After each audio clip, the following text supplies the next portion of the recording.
America. A humble place. A quiet place. A place that's looking more and more like The Walking Dead each day. But did you know that America didn't start out like this? Hey y'all, this is your captain speaking, and I'm about to hit you with some spice.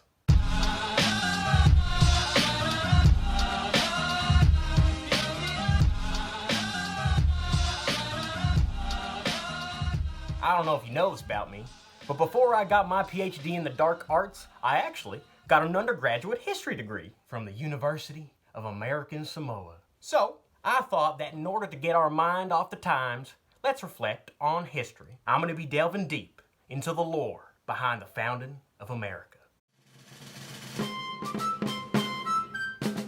Our story begins with the first ever Brexit.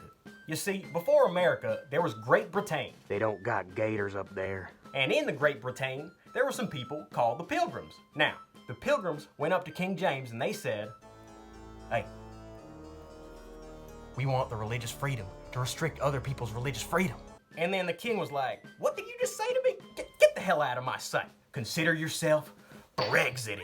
So then the Pilgrims said, "You know what? To hell with Europe. This place is sinful." And I agree. Instead, let's go to the colony of Jamestown, Virginia. Yeehaw. The problem was they'd never been out to sea before, so they couldn't navigate the waters like you or me could. Basically, they left Great Britain, sailed towards Virginia, but then completely whiffed it. They ended up landing in what is now called Tom Bradyville. Huh. Traded, you say? Well, what are they going to call it then? I'm not going to call it that. They landed in Tom Bradyville. Once they landed, they said, "Oh crap, I think we're literally thousands of miles from any civilization. We're gonna die of starvation or exposure, but hey, at least we can do our cult things where no one else can see us or find us when we inevitably perish." Lucky for them, this fella Squanto was munching along on a Chicago mixed popcorn when he saw those miserable wretches down by Plymouth Rock. He was a pretty chill dude, so he came up to them and he said, "Hey, do you wanna not starve? Because I can teach you how to plant corn."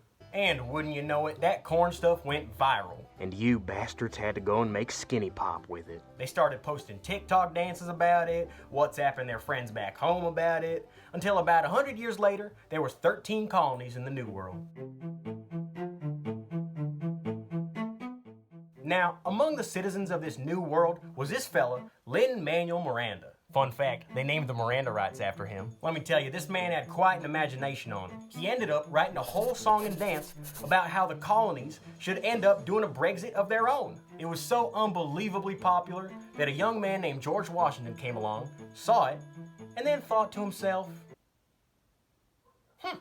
So he gathered all the leaders of all the colonies and told everyone, "Stand back. I'm about to end this king's whole career."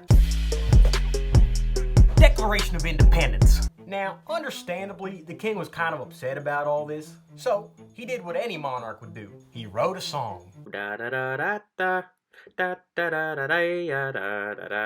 I could never lie to my loyal fans, so I'm going to tell you this. That king might have been a little bit crazy, but he sure knew how to write a tune. Historians say that that was the first recorded instance of a diss track. Now, as you can imagine, that generates quite a bit of publicity. So eventually, it came around to old George Washington, and he did not like that very much. So George Washington called up the king, and he was like, "Nuh-uh, let's settle this in the gulag." The earth stood still that day. Historians still claim it was the most streamed event of all time. But wouldn't you know it, Georgie won!